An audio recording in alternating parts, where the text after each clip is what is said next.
thought. He did it with intention. He did it with purposeful final cause of this he looked into, and his brain participated in this, whereas mine was no-brainer. I throw fire because I wanted to use it as an instrument.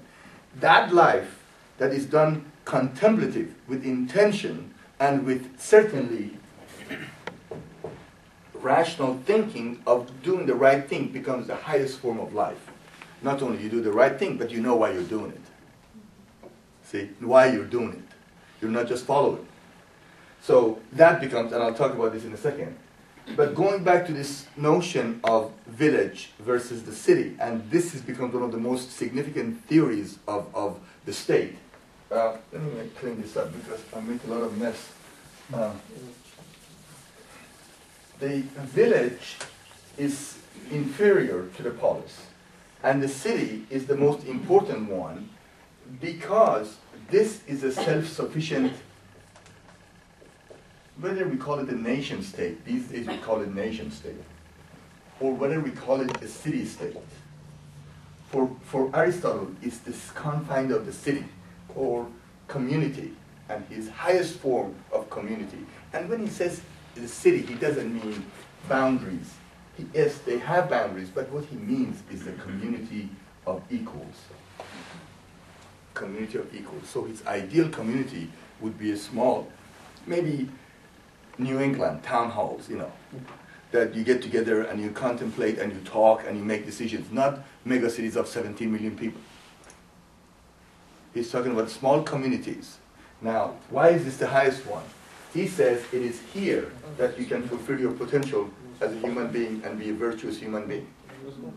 Now, notice what happens. If polis is the most worthy and noble one, then what form is it supposed to take? What is it made of? And who made it? And what is its end? See? So now we have a different question which he has to answer. And the first question that really presents itself, what is it made of? What do you have in there? Now notice his approach and even the questioning, so much different than Plato or Socrates. What do you have in there? So he's going to tell you, well, in the city, you have people. Very good. So far, so good. But the question is, what type of people do you have? So he's going to categorize them. You have men. Yes, you do. You have women. Yes, you do. You have slaves. Yes, you do. You have foreigners. Yes, you do. So he says, aha, a city is a self-sufficient entity comprised of family, villages, and has different types of people.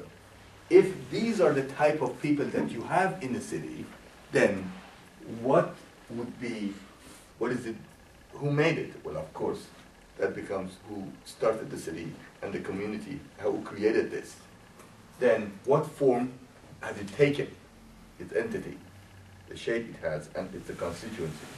And then finally, what is its end? What is it supposed to do in this community? So the question all of a sudden you see becomes very matter-of-factual, becomes very empirical. So he starts dissecting the city to find out who's in it. Now, it starts with men, and then he has to distinguish them, and he looks at nature. Again, nature is his guide. Remember I said, for Plato, the ideal science is mathematics. Very rational, very structural, very contemplative. Biology becomes the model science for Aristotle because it's empirical, it is practical, it is sensuous, it is experimental.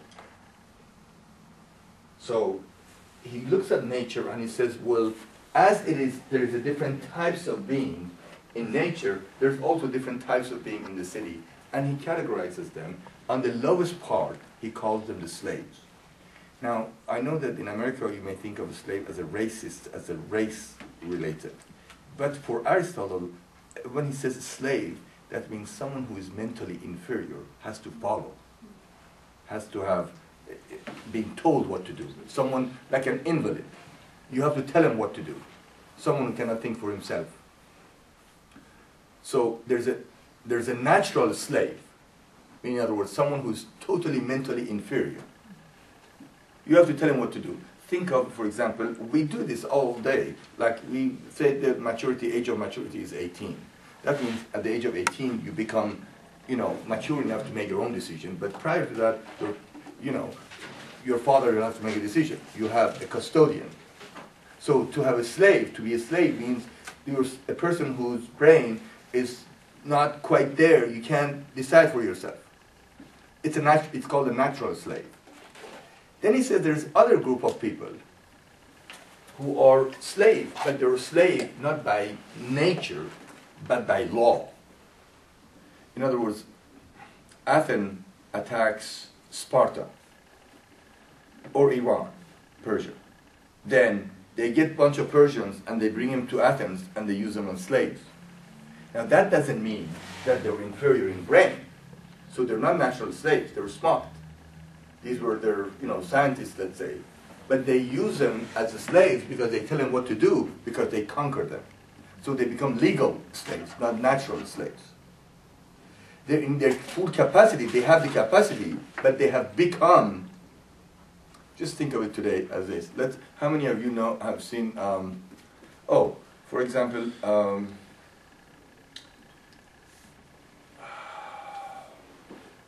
the movie, what's the name? Silence of the Lamb. Dr. Lecter, right? Now this guy is intelligent. Obviously everyone knows this guy is intelligent, right? Now if you get this intelligent guy and put him in prison, that doesn't mean he's stupid or he doesn't know what to do. It means the guy is dangerous. So you made him a slave, in a sense, being a prisoner, you're a slave. But also you put somebody behind jail or in a hospital who doesn't have the capacity to think and is harmful. So there's a distinction. Now, in this evaluation of the city, he says everyone has to do a task. Remember, Plato also assigned a task to everyone, producers and auxiliary, and then the governors, rulers. Aristotle says, in terms of mentality, you should always trust the people who know more and are knowledgeable. So men have the authority to run the city. Women can run the household, but they can't run the city. Why? Aristotle says that I looked at nature, I looked at our situation in Athens and other communities, and I found out that women lack the authority of managing the city. There's something wrong with their head. There's something wrong with their brain.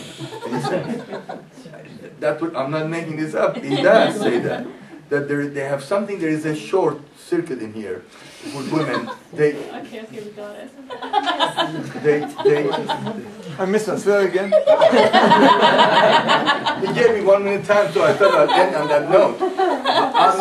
Now you'll see. No. I do pun it because I want to make fun of it later on, so you'll see. Now this is the pride of the Western civilization, Aristotle. And he thinks that there's something wrong with women because they're not all up there compared to men. Let's put it in simple language. The reason he says that, and in that hierarchy, therefore, women are superior to natural slaves, but they're not superior to legal slaves, although mentally all of them are behind men in capacity. Is that good?